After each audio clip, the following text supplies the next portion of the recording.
Parchment by Madhubala music.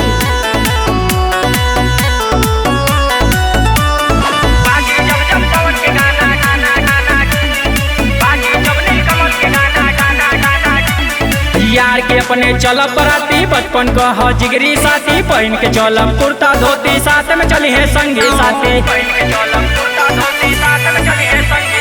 यार के अपने चलब बराती बचपन का हो जिगरी साथी पहन के चलब कुर्ता धोती साथ में चली है संगी साथी। पहन के चश्मा काला काला अपन अलगे रोल बनाई बाजी जब जब पवन के गाना डीजे बजा के धूम मचाई। डीजे का थोड़ा बेस बढ़ावा यार के अपने खूब नचाई बाजी जब नीलकमल के गाना डीजे बजा के धूम मचाई। डीजे का थोड़ा बेस बढ़ावा यार के अपने खूब नचाई।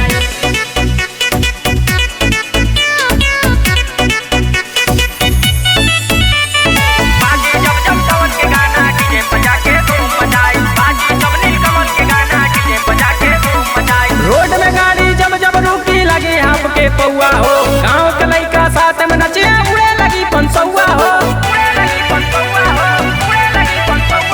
रोड में गाड़ी जब जब रुकी लगी आपके पौआ हो गाँव के लइका साथ में नचे उड़े लगी पंसौआ हो। देख गराती हमसे पूछे काला कारोबार बताई बाजी जब नीलकमल के गाना डीजे बजा के धूम मचाई। डीजे का थोड़ा बेस बढ़ावा यार के अपने खूब नचाई बाजी जब जब पवन के गाना डीजे बजा के धूम मचाई। डीजे का थोड़ा बेस बढ़ावा यार के अपने खूब नचाई।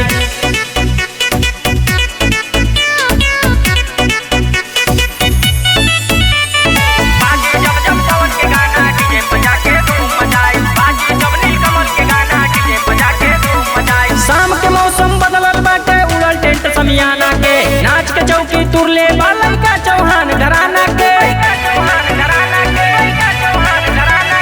शाम के मौसम बदलल बाटे उड़ल टेंट समियाना के नाच के चौकी तुरले बालन का चौहान घराना के। रेनबो सिंगर के गाना लगी ऑपरेटर है दुर्गेश भाई बाजी जब जब पवन के गाना डीजे बजा के धूम मचाई। डीजे का थोड़ा बेस बढ़ावा यार के अपने खूब नचाई बाजी जब नीलकमल के गाना डीजे बजा के धूम मचाई। डीजे का थोड़ा बेस बढ़ावा यार के अपने खूब नचाई।